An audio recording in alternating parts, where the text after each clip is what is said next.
Hello everyone. आज मैं आपको बताऊंगी कि छोटे बच्चे को आप किस तरीके से स्वर और व्यंजन आसानी से सिखा सकते हैं। सबसे पहले बच्चे को सिखाएंगे ऊ। ऊ सिखाने के बाद काफी लेटर्स जो होते हैं वो बच्चा इजीली सीख जाएगा। जैसे ऊ के बाद सीखेगा वो ऊन, उसके बाद अ के बाद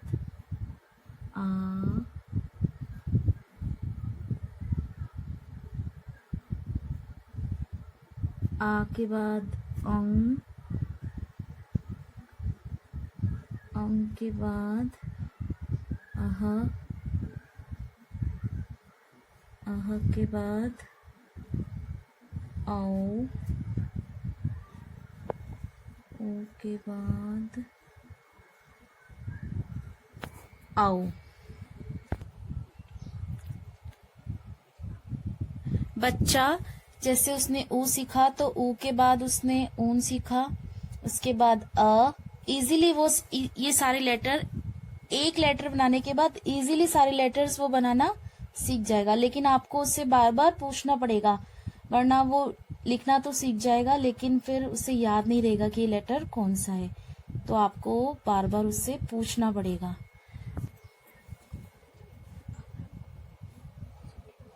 सेकंड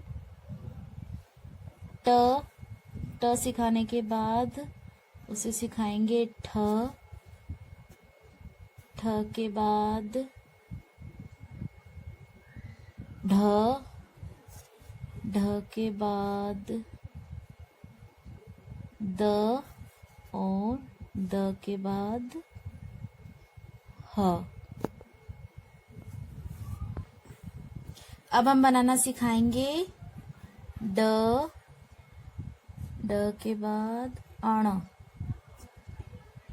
उसके बाद ई, फिर बड़ी ई, उसके बाद झ। इस तरीके से जैसे आपने उससे लिखना सिखाया ए के बाद जब वो ए लिखना सीख जाएगा तो ऐ वो आसानी से सीख जाएगा। फिर हम सिखाएंगे व। जब बच्चा व बनाना सीख जाएगा तो ब के अंदर सिर्फ उसे एक लाइन ही खींचनी है।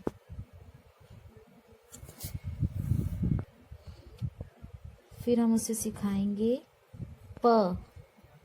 ऐसे ही बच्चा अगर प बनाना सीख गया तो वो श बनाना इजीली सीख जाएगा।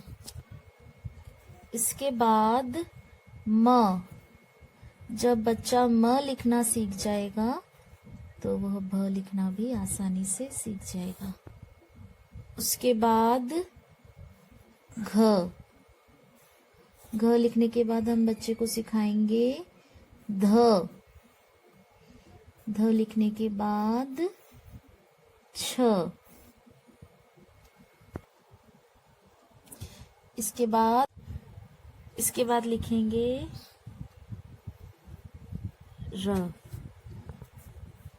बच्चे को अगर हमने र सिखा दिया तो इजीली ख बनाना भी सीख जाएगा। ख के बाद स, स के बाद य के बाद थ। फिर वह इजीली श बनाना भी सीख जाएगा। फिर बच्चे को सिखाइए ज। ज के बाद ज्ञ। इसी तरीके से क और फ।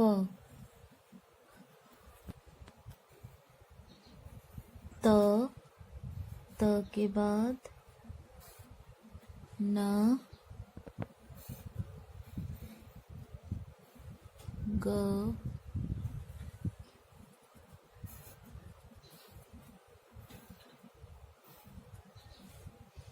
त्र। इसी तरीके से च, इं,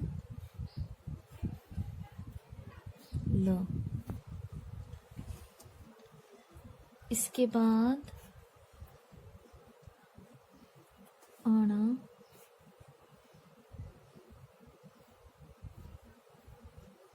ऋषि, क्षत्रिय। इस तरीके से हम बच्चों को बहुत ही आसानी से स्वर और व्यंजन घर पर ही सिखा सकते हैं। Thank you.